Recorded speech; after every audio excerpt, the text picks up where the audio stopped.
육회 명쾌 성경대학 시간에 오신 여러분들을 환영합니다. 오늘은 제76과로서 현대 교회를 도전하는 악한 세력들이라고 하는 제목을 가지고 서로 은혜를 나누기를 원합니다. 손자병법에 보게 되면 적을 알고 싸우면은 100번을 싸워도 승리할 수 있다라고 하는 거지요. 가장 두려운 것은 뭐냐? 적의 전략 전술을 모르고 싸우는 일입니다. 무턱대고 싸우는 거지요.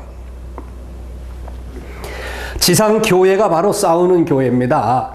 사단의 세력들과 싸워야 하기 때문에 싸우는 교회라고 그렇게 표현을 할 수 있는 거지요. 그러면 현대 교회를 이제 도전하는 악한 세력들이 무엇일까? 이걸 알아야만이 우리가 이 땅에서 사단과의 싸움에서 승리할 수 있다라고 하는 것이죠.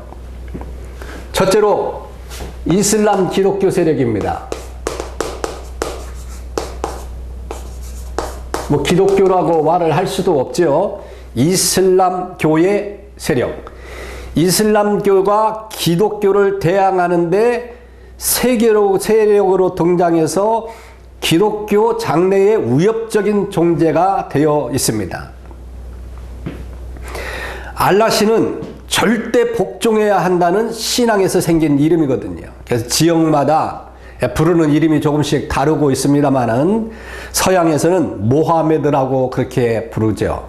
동양에서는 회교도라고도 그렇게 부르고 있습니다. 모하메드는 570년 아라비아 반도의 메카에서 태어났고 40세 때 알라신의 계시를 받아서 622년에 이슬람교를 창시를 하게 됩니다. 그러니까 얼마 되지 않은 것이지요. 이들의 포교 방법은 오른손에는 검입니다. 그리고 왼손에는 코란경을 들고 양자 중 하나를 택하라 라고 하는 그런 아주 무지막지한 그런 세력이죠. 11세기에 터키가 이슬람교 국가가 되어버렸습니다. 인도는 25% 이상, 그리고 1947년에 파키스탄이 이슬람의 공화국에 수립이 되어 가고 있습니다. 동남아시아의 말레이시아, 인도네시아 등은 모두 그 인구의 90% 이상이 이제 이슬람 교도입니다. 동남아시아 이슬람 90% 이상이 됩니다. 무서운 세력이죠. 필리핀 여러 섬의 원주민들도 대부분이 이슬람교를 신봉하고 있습니다. 현대 세계에 흩어져서 이슬람교도의 총수는 약 4억이 넘는다고 그렇게 추정을 하고 있습니다. 우리나라에도 1955년에 유엔군으로 온 터키군에 의해서 이슬람교가 흡수돼서 들어왔어요. 그래서 서울 용산구 한남동에 이슬람교의 사원에는 약 2만 명의 이슬람 교도가 국내에 있다고 하는데, 지금 이슬람 교도는 막대한 물질을 가지고 우리나라를 엄청나게 유혹을 하고 있습니다. 지금 안산에도 대단한 그런 역할을 지금 그곳에서 영향력을 끼치고 있는 그런 세력입니다. 나중에 결제적으로 이슬람교들은 우리나라를 장악하려고 지금 최선을 다할 겁니다. 그렇기 때문에 우리는 이것을 분명히 알아야 됩니다. 우리는 이것을 분명히 알고 그들을 어떻게 대체할 것인가, 이런 것들을 생각해야 된다라고 하는 거죠. 두 번째는 공산주의입니다. 공산주의.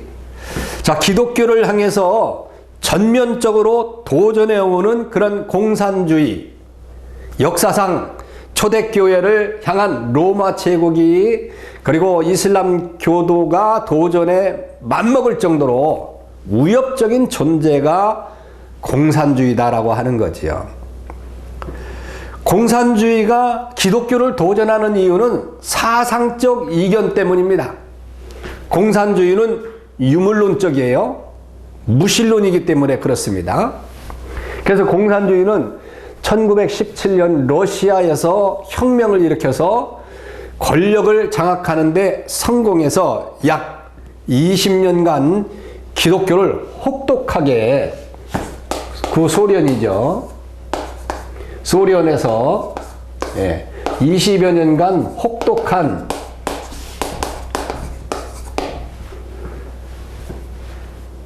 무자비하게 탄압을 했습니다.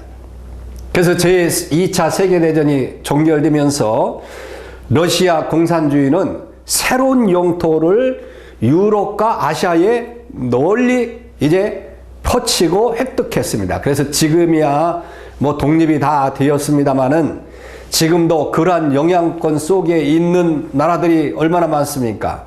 북한, 폴란드, 체코슬로바키아, 헝가리, 루마니아, 알바니아, 유고슬라비아 등등 여러 나라에 영향력을 끼치고 있는 거죠. 아시아에 있어서는 중국 공산당은 목사들을 추방해 버렸습니다. 추방하고 감금했어요. 중국 공산당 목사 추방, 감금. 이 일을 참 무섭게, 무서운 속도로 그렇게 목사들을 추방하고 감금하고 살해를 하고, 그리고 지금도 자유가 없는 북한 공산주의에 의해서 무참히 기독교인들이 참변을 당하고 있다라고 하는 것이죠. 이처럼 공산주의 사상은 기독교에는 많은 그런 악 영향을 주고 있습니다. 물론 오늘날 이제 소련이 무너지고 중국이 개방이 되고 있고 이북에 교회가 세워진 것은 참으로 다행한 일이나, 분명히 알아야 될 것은 이런 교회들은 형식주의적인 그런 교회이지 참으로 교회를 인정해서 세운 것은 절대적으로 아니다. 그래서 공산주의가 무너지고 없어진 것은 결코 아니라고 하는 사실을 분명히 우리는 기억해야 됩니다. 그래서 현대 교회에 도전하는 것이 공산주의예요. 그리고 세 번째는 세속주의, 자유주의, 그리고 합리주의. 이런 것들이 기독교를 굉장히 힘들고 어렵게 만드는 겁니다. 세속주의는 르네상스 운동이 중세 교회의 부정과 부패를 파헤치는데 공을 세웠습니다. 그런데 반면에 인본주의 그리고 신본주의를 부정하는 그런 경향으로 빗나가게 되어버렸다라고 하는 거죠. 그러므로 하나님의 이 거룩한 교회도 세상주의에 적응하자라고 하는 세속주의에 빠져버렸어요. 어떻게 하나님의 교회가 인본주의 사상에 같이 협력하자라고 하는 그런 말을 쓸 수 있겠습니까? 이건 완전한 타락의 길을 가는 거죠. 또 합리주의는 혼합주의로서 진리를 가리키는 것을 싫어하고 죄와 의를 절충해서 서로 이제 합리화시키자. 뭐 그냥 그런 대로 저런 대로 살자. 뭐 이렇게 따지고 흑백 논리를 가리고 그렇게 해야 되느냐. 그러니 종교도 사상도 교리도 다 혼합하자고 하는 겁니다. 예? 뭐 기독교에만 구원이 있느냐? 그렇지 않다. 그러니까 뭐 서로 뭐 자기만 구원이 있다고 그렇게 외치지 말고 좋은 게 좋은 거 아니냐라고 하는 그런 얘기죠.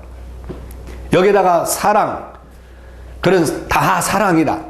이런 주의가 성립이 되고, 그래서 이단까지도 사랑하자. 하나님은 사랑이 아니시냐? 그러니까 이단까지도 사랑하면서 합리적인 그런 방식으로 서로가 자신의 신을 섬기자라고 하는 그런 말인 거지요.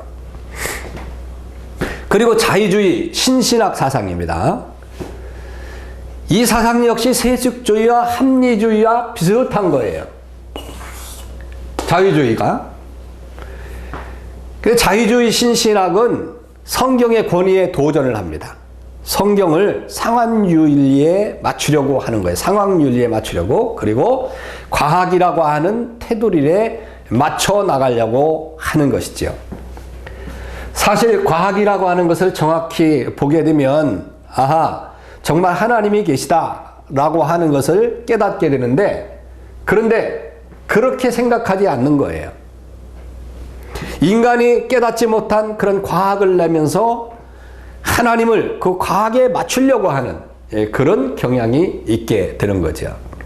그래서 현대 교회를 이렇게 도전하는 악한 세력들은 이슬람 세력이고 공산주의 세력이고 세속주의, 자유주의, 합리주의 이 세력이다. 그렇게 볼 수가 있는 거죠.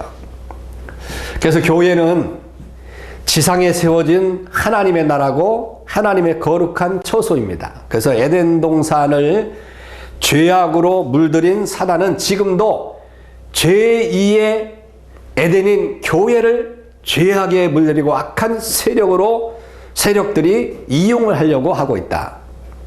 그러므로 우리는 말씀의 토대 위에서 굳게 서서 말씀의 렌즈를 통해서 악한 세력들을 잘 파악할 줄 아는 그런 사람들이 돼야 되는 거죠. 이게 바로 적을 아는 겁니다. 적을 세심하게 들여다봐야 이런 현대 교회에 도전하는 악한 세력들에 의해서 무너지지 않는다는 사실을 기억하시고 믿음의 눈으로 모든 일들을 잘 보시길 바랍니다. 그래서 굳건하게 믿음을 잘 지킬 수 있는 우리 모든 성도님들 되시길 주님의 이름으로 축원합니다. 샬롬. 다음에 뵙도록 하겠습니다.